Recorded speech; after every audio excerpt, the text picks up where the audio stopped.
یعنی کہ پاکستان کے بعد اب امریکہ دنیا کا دوسرا ملک بنا ہے جس نے افغانوں کو آنے سے روکا ہے، کیونکہ امریکنوں کو بھی یہ شبہ ہو گیا ہے کہ وہاں پہ جو افغان موجود ہیں ان میں سے کچھ ایسے لوگ ہیں جو وہاں پر منفی سرگرمیوں میں ملوث ہیں۔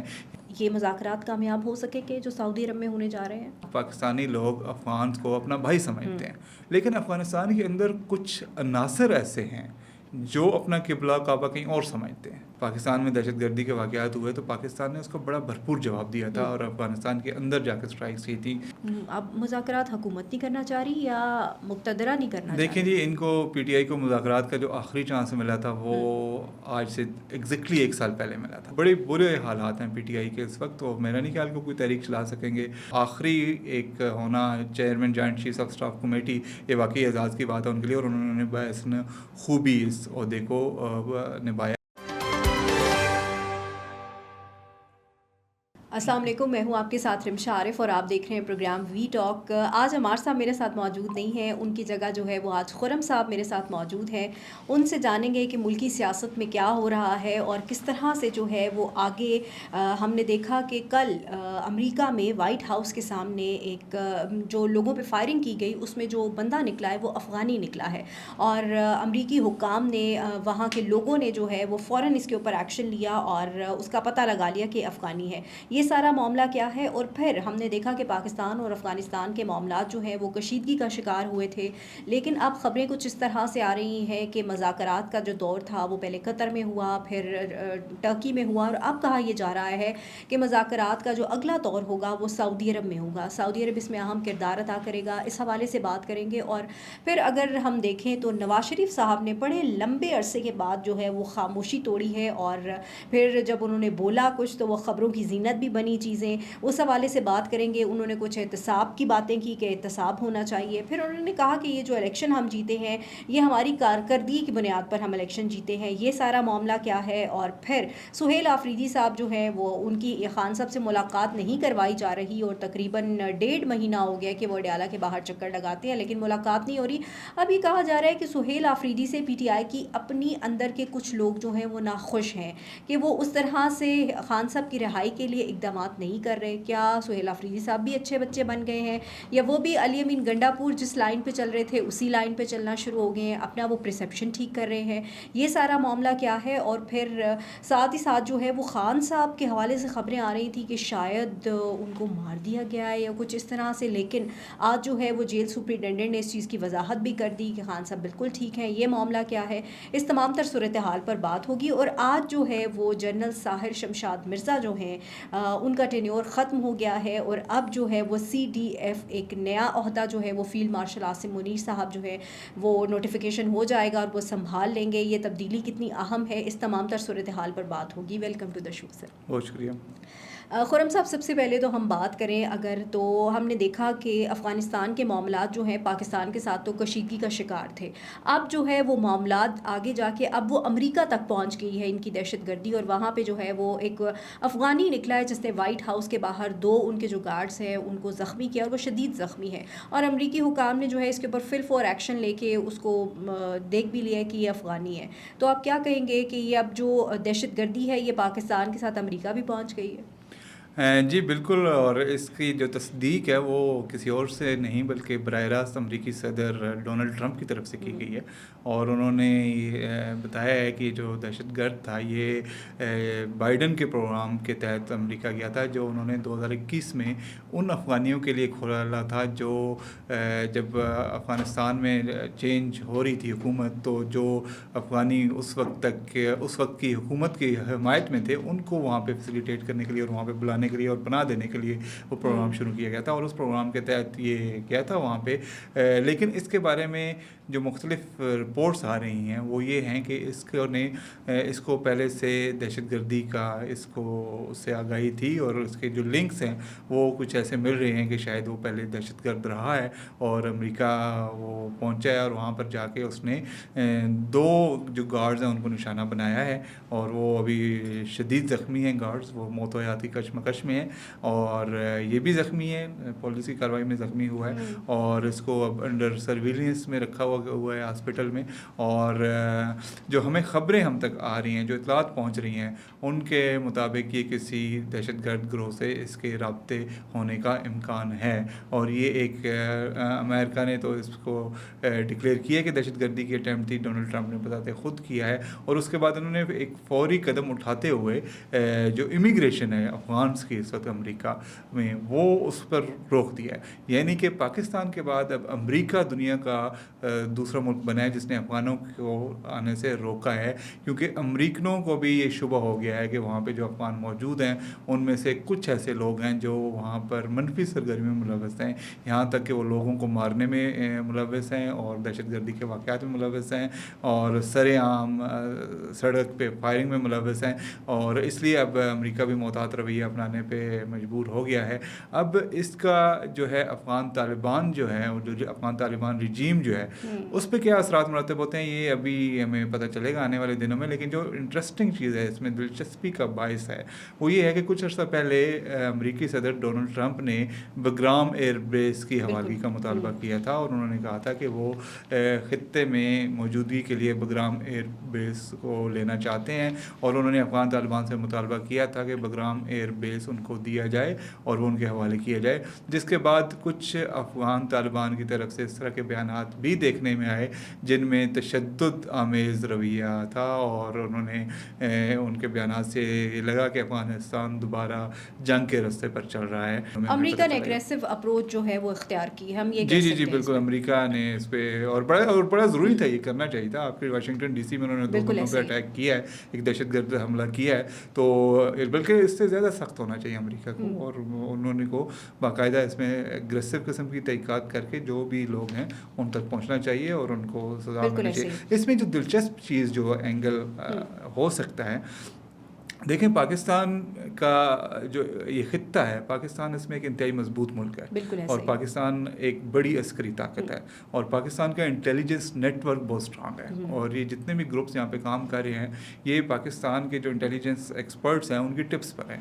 تو پاکستان کا اس میں آنے والے دنوں میں ایک بڑا رول ہو سکتا ہے. اگر تحقیقات بڑھتی ہیں تو پاکستان اس میں امریکہ کی بہت مدد کر سکتا ہے. اور پھر بھارت جو ہے نا وہ اس کے اندر پھر کھلبلی مچ جائے گی اور ڈیفینیٹلی بھارت تو وہ انسیکیور ہو جائے گا، انسیکیور ہو جاتا ہے، وہ تو کرکٹ میچ آ جائیں تو ہو جاتا ہے. اچھا خرم صاحب، اب خبریں کچھ اس طرح سے بھی آ رہی ہیں کہ سعودی عرب جو ہے بڑا امپورٹنٹ رول پلے کرنے جا رہا ہے پاکستان اور افغانستان کے جو مذاکرات نہیں ہو پا رہے تھے اس حوالے سے. آپ کو لگتا ہے کہ اب یہ مذاکرات کامیاب ہو سکے کہ جو سعودی عرب میں ہونے جا رہے ہیں؟ دیکھیں سعودی عرب کا انتہائی اہم کردار ہے. یہ جو سعودی عرب اور اگر سعودی عرب انوالو ہوا ہے تو اس کا مطلب ہے کہ سعودی عرب مسئلہ حل کروائے گا، کیونکہ وہ سعودی عرب تمام مسلمانوں کے لیے ایک اہم کردار ہے. وہاں پہ جہاز مقدس ہیں، اس کی وجہ سے بہت عزت احترام ہے ہر مسلمان کے دل میں ہے. اور اس سے ہٹ کے سعودی حکومت انفلوئنشیل بھی بہت زیادہ ہے اور OIC کا کہ وہاں پہ ہیڈ کوارٹر ہے، اس حوالے سے OIC میں سعودی عرب کا انتہائی اہم کردار ہے. تو وہ اگر سعودی عرب اس میں انوالو ہوا ہے تو اس کا مطلب ہے کہ یہ ایک اچھی ایک ڈیولپمنٹ ہے اور امید یہ کی جانی چاہیے کہ سعودی عرب اس معاملے کو حل کروائے گا، کیونکہ سعودی عرب ویسے بھی چاہتا ہے کہ مسلم امہ میں اس طرح کے مسائل اور تنازعات. بالکل، پاکستان اور سعودی عرب بھی تھا جنہوں نے سب سے پہلے ان کو ایکسیپٹ کیا تھا. بالکل. اور ایک اور چیز جو دلچسپ میں آپ سے شیئر کرنا چاہوں گا، 2 دن پہلے ISPR میں ایک انٹریکشن تھا DG ISPR صاحب کے ساتھ، اور اس سے پہلے 3 واقعات دہشت گردی کے پاکستان کے ہو چکے تھے. اگر آپ کو یاد ہو تو چند ہفتے پہلے جب پاکستان میں دہشت گردی کے واقعات ہوئے تو پاکستان نے اس کو بڑا بھرپور جواب دیا تھا اور افغانستان کے اندر جا کے اسٹرائکس کی تھی. کابل اور قندھار میں جو دہشت گردوں کے ٹھکانے تھے ان کو نشانہ بنایا تھا. لیکن اس مرتبہ پاکستان نے ایسا نہیں کیا. اوپر تلے 3 واقعات ہوئے. اسلام آباد کچہری کے باہر بم دھماکہ ہوا، وانا کیڈٹ کالج پہ اٹیک، بڑا بھرپور اٹیک کیا گیا جس میں پاکستانی فورسز نے انتہائی جوان مردی سے اور بہادری سے لڑتے اس اٹیک کو ناکام بنایا. اگر وہ ناکام نہ بناتے تو وہاں کوئی 600-700 اسٹوڈنٹس تھے اور وہ کچھ بھی ہو سکتا تھا. اس کے علاوہ پشاور میں FC کے ہیڈ کوارٹر میں 3 خودکش بمبار جو کہ افغانی تھے وہ گھسے، لیکن ان کے جواب میں پاکستان نے وہ نہیں کیا جو پاکستانی عوام یا عام لوگ ایکسپیکٹ کر رہے تھے پاکستانی فوج سے کہ وہ ریٹیلیٹ کریں گے اور اس کا جواب دیں گے. اس بارے میں جب وہ DG ISPR کے ساتھ ہمارا انٹریکشن ہو رہا تھا تو ہم نے ان سے پوچھا تو انہوں نے کہا کہ بھائی ہم جو ضروری ہوتا ہے وہ کر لیتے ہیں. تو اس وقت سے ہمیں تھوڑا سا ایک لگ رہا تھا کہ پاکستان بہت تحمل کا مظاہرہ کر رہا ہے، کیونکہ اس کے پیچھے شاید کوئی بیک ڈور چیزیں چل رہی ہیں، اور وہ ہم تو یہ سمجھ رہے تھے کہ میں بھی ایک ٹرکش ڈیلیگیشن آ رہا ہے، میں بھی ان کی طرف سے کچھ ہو، یا ایرانین جو کل آئے ہوئے تھے سیکورٹی ان کے کونسل کے ان کے آفیشیل ان کی وجہ سے ہو. لیکن اب اگر افسار صاحب نے یہ خبر دی ہے، اور افسار صاحب کی خبر ٹھیک ہوتی ہے عام طور پہ، اور اگر سعودی عرب اس میں انوالو ہوا ہے تو اس کا مطلب ہے کہ بیک گراؤنڈ میں وہی چیزیں چل رہی تھی. سعودی عرب کے ساتھ میں بھی پاکستان کی بات چیت چل رہی ہے، اور سعودی عرب نے پاکستان کو روکا ہو کہ بھائی ابھی آپ تھوڑا سا تحمل کا مظاہرہ کریں اور ہم اس معاملے اور کو سلجھاتے پاکستان ہیں. بالکل پاکستان امن کا خواہاں ہے، ہمیشہ پاکستان نے یہی کہا کہ مذاکرات کامیاب ہوں، لیکن اس سائڈ سے مذاکرات کامیاب نہیں ہوتے جس کی بیسس پہ جو ہے وہ یہ چیزیں ہوتی ہیں. دیکھیں 2-3 چیزیں. نمبر 1 پاکستان امن کا خواہاں ہے. بالکل پاکستان خطے میں امن اور ترقی چاہتا ہے. پاکستان سویلینز کو نقصان نہیں پہنچاتا. بالکل ایسا ہی ہے. اور پاکستان عام عوام افغان جو ہیں عام طور پہ ایک وہ پرسیپشن ہوتی ہے ان کے خلاف نہیں ہے. بالکل وہ پاکستانی لوگ افغان کو اپنا بھائی سمجھتے ہیں. ہم سمجھتے ہیں کہ جیسے ہم ہیں ویسے ہی وہ ہیں، اور مل جل کے اپنے خطے میں ہم اپنے ہمسائے بھی نہیں بدل سکتے، اور وہ ہمارے مسلمان بھائی بالکل ہیں تو ہم ان کے ساتھ مل جل کے رہنا چاہتے ہیں. لیکن افغانستان کے اندر کچھ عناصر ایسے ہیں جو اپنا قبلہ کعبہ کہیں اور سمجھتے ہیں. ٹھیک ہے، وہ ان کو ایک خام خواہ کا جو بیر ہوتا ہے نا وہ ہے پاکستان. بس ان کو ڈالرز آتے ہیں نا، پاکستان ڈالرز آتے ہیں، ان کی ایک وار اکانومی بن گئی ہے، ان کا ایک جو ہے قتل و غارت کا انہوں نے اپنا پیشہ بنا لیا ہے. تو اس وجہ سے اپنی پرسنل اکانومیز کو چلانے کے لیے وہ اس کا سہارا لیتے ہیں. تو اس میں اگر سعودی عرب، ترکی، ایران، قطر، کوئی بھی ایک ملک اگر اس میں یہ انیشیٹو لیتا ہے، انٹرفیئر کر کے امن کو یقینی بناتا ہے، تو پاکستان کے لیے اس سے اچھی بات کوئی نہیں ہے. پاکستان چاہے گا کہ افغان عوام جو ہے وہ ترقی کریں، وہ بھی وہاں بھی ایک نمائندہ جمہوریت قائم ہو، وہ بھی مضبوط ہوں. اگر وہ ہمارے ساتھ مل جل کے چلیں گے، وہ مضبوط ہوں گے، تو ہمیں اس میں خوشی ہے. بالکل ایسے ہی، اللہ کرے کہ یہ مذاکرات جو ہیں وہ کامیاب، اللہ کرے. بالکل ایسا ہی ہے. اچھا خرم صاحب، کل نواز شریف صاحب نے بڑے ٹائم کے بعد خاموشی توڑی اور پھر وہ خبروں کی زینت بھی بن گئی. پہلے تو انہوں نے وہی عمران خان صاحب کو رگڑا، انہوں نے کہا جی کہ ان کو لانے والوں کا بھی احتساب ہونا چاہیے، اور لیکن احتساب تو جنرل فیض کا احتساب تو ہو رہا ہے، جنرل باجوہ کا بھی ہو جائے گا احتساب. پھر اب تو انہی کے بھائی کی حکومت ہے، سب کچھ ہے، تو وہ احتساب کر لیں. بتائیں کہ کیوں لایا خان صاحب کو. دیکھیں نواز شریف صاحب جب ان کے لوگوں سے بات کریں تو ان کی مکس رائے ہوتی ہے. کچھ کہتے ہیں جی وہ اب زندگی انجوائے کر رہے ہیں، ریٹائرمنٹ کی مزے لے رہے ہیں، اپنی بیٹی کو آگے بڑھتا دیکھ رہے ہیں، بھائی کی حکومت سے مطمئن ہیں. کچھ لوگ یہ کہتے ہیں کہ نہیں، بیک گراؤنڈ پہ وہی حکومت چلا رہے ہیں. لیکن ایک بات تو ہے کہ ایک اتنے عرصے تک وہ خاموش رہے ہیں اور اچانک سے وہ بول رہے ہیں. تو اب ان کے بولنے کے پیچھے مقصد کیا ہے؟ کچھ لوگ کہتے ہیں جی کہ وہ اگین گڈ کاپ اور بیڈ کاپ کھیلنا چاہ رہے ہیں، کہ وہ کچھ ان کا وہ ہے کہ ایک یہ تاثر ختم کیا جائے کہ بھائی جو ان کی جماعت پہ آج کل بات ہو رہی ہے کہ اسٹیبلشمنٹ فرینڈلی ہو گئی ہے اور اسٹیبلشمنٹ کے ساتھ کندھے سے کندھا ملا کے چل رہی ہے، اس کو تاثر کو ختم کرنے کی کوشش کر رہے ہیں. کچھ لوگ یہ کہہ رہے ہیں کہ چونکہ اب ان کی جماعت کو دوبارہ سے کچھ ایک اسٹینڈنگ ملی ہے اور انہوں نے کچھ سیٹیں جیتی ہیں، تو اس کو کنسولیڈیٹ کرنے کے لیے نواز شریف اب وہ سامنے آ کے تو انہوں نے اس طرح کا ایک بیان بازی کی ہے کہ خود تو وزیر اعظم نہیں بننا چاہ رہے. اب نہیں، اس میں کی باتیں ہو رہی ہیں، لیکن وہ میرا نہیں خیال کہ وہ خود وزیر اعظم بننا چاہ رہے ہیں. وہ میرا جو ذاتی اس پہ ہے خیال وہ یہ ہے کہ میاں صاحب نے ایم این ایز سے ملنا تھا، جو منتخب ہو کے آئے ہیں ایم این ایز اور ایم پی ایز، ان سے انہوں نے ملاقات کرنی تھی. اور چونکہ انہوں نے ملاقات کرنی تھی، ان کی بات چیت انہوں نے کرنی تھی. لیکن خود تحریک انصاف جو ہے وہ تتر بتر کا شکار ہوئی ہے، اور سہیل آفریدی صاحب سے بڑے لوگ ناراض دکھائی دے رہے ہیں. چل پائیں گے آگے یہ وزیر اعلیٰ؟ علی امین گنڈا پور کی لائن پہ چل رہے ہیں فی الحال. تو یہ دیکھیں جی، تحریک انصاف کا بہت برا حال ہے. تحریک انصاف نے بہت مواقع ضائع کیے ہیں، اور خان صاحب نے بہت مواقع ضائع کیے ہیں. اور اس وقت جو ہے وہ تتر بتر کا آپ نے بالکل مناسب لفظ استعمال کیا. اس وقت ان کو سمجھ نہیں آ رہی کہ وہ کریں کیا. سہیل آفریدی نے شروع میں بڑی اگریسو بیان بازی کی، بڑھ کے ماری ہے وہ، ٹھیک ہے، ان کوشش کی کہ ان کو ایک وہ جو گنڈا پور والا سٹائل ہے وہ اپنائیں. لیکن ابھی کچھ دنوں سے وہ بالکل نرم ہوئے ہیں، اور ان کا جو باتیں ہیں وہ بالکل مصالحانہ ہیں. یہ خبریں بھی آ رہی ہیں کہ وہ شاید مفاہمت کے راستے پر چلنا چاہ رہے ہیں. لیکن میرا خیال ہے کہ پلوں کے اوپر سے پانی بہت گزر چکا ہے. تو اب وہ مفاہمت کس حد تک کریں گے، کیا کس شرط پہ کریں گے؟ کیونکہ کسی کو ان کی مفاہمت کی شاید اب اس طرح ضرورت نہیں ہے. بالکل ایسے ہی. اور وہ ابھی جیسے آپ یہ بات بول رہے ہیں کہ پانی اوپر سے گزر چکا ہے، تو آج بیرسٹر گوہر صاحب کو میں سن رہی تھی، ان کی اسٹیٹمنٹ تھی، انہوں نے کہا ہم مذاکرات والی سائڈ پہ آ رہے ہیں لیکن ہمیں ناکامی ہو رہی ہے. اب مذاکرات حکومت نہیں کرنا چاہ رہی یا مقتدرہ نہیں کرنا چاہ دیکھیں رہی؟ جی، ان کو پی ٹی آئی کو مذاکرات کا جو آخری چانس ملا تھا وہ آج سے ایگزیکٹلی 1 سال پہلے ملا تھا. اچھا. آپ کو یاد ہوگا کہ جب 24 بالکل. نومبر کو جب 2024 کو ایاز احتجاج لے صادق کے آئے صاحب، تھے ہاں. اور علی امین گنڈا پور احتجاج لے کے آئے تھے اور یہاں پہ بلو ایریا میں انہوں نے دھرنا دینا تھا، تو اس سے 1 روز پہلے باقاعدہ مذاکرات ہوئے تھے اور یہاں تک خبریں آ رہی تھیں کہ عمران خان کو بنی گالا شفٹ کر دیا جائے گا اور رہا کر دیا جائے گا. لیکن پھر بیچ میں اب وہ کلیئرٹی نہیں ہے کہ کہاں پہ معاملہ خراب ہوا.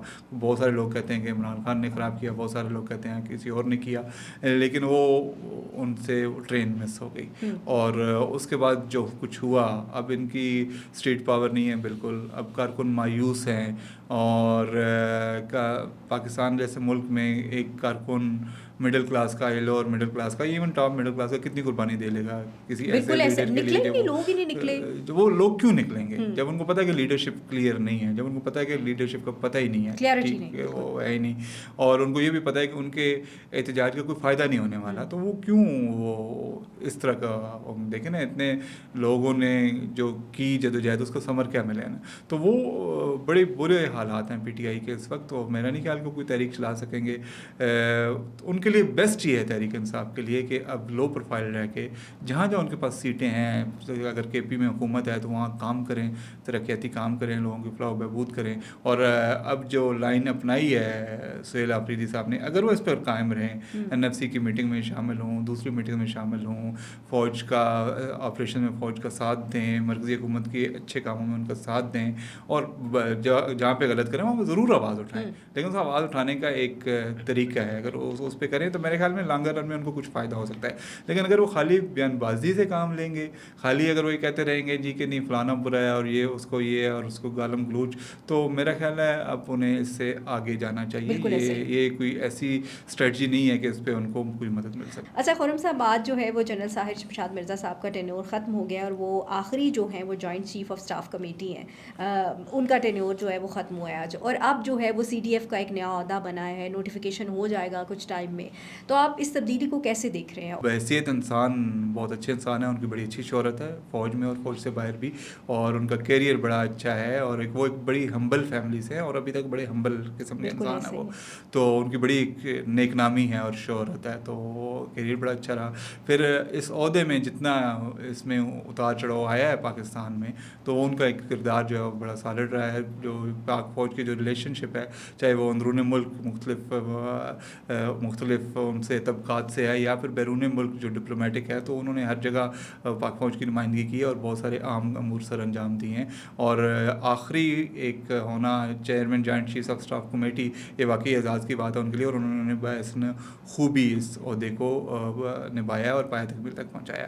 اب جہاں تک بات ہے چیف آف ڈیفنس فورسز، وہ ایک ایسا عہدہ ہے، بہت سے لوگ اس کو اس طرح ایٹریبیوٹ کر رہے ہیں کہ یہ شاید کوئی پاور کا ایکومولیٹ ہو جائے گی یہاں پہ، یا کوئی اس طرح کا آفس کریٹ کیا گیا ہے کہ جہاں پہ ایک طاقت کا وہ کہتے ہیں نا مرکزی نقطہ بن جائے گا. ایکچولی جو حقائق ہیں وہ اس طرح کے نہیں ہیں. حقائق یہ ہیں کہ یہ عہدہ پاکستان میں پہلی دفعہ نہیں آ رہا. یہ بہت سارے اور بھی کنٹریز ہیں جہاں پر یہ چیف آف ڈیفنس فورسز کا عہدہ موجود ہے، اور اس کی وجہ یہ ہے کہ اب جو وار سائنس ہے نا وہ تبدیل ہو گئی ہے. اب وہ پرانے زمانے میں گھوڑے پہ چڑھ کے سامنے والی تلوار بازی والی جنگ نہیں ہے، یا ٹینکوں والی وہ نہیں ہے. اب جنگ بہت موڈیفائی ہو گئی ہے اور مختلف ڈومینز میں لڑی جاتی ہے.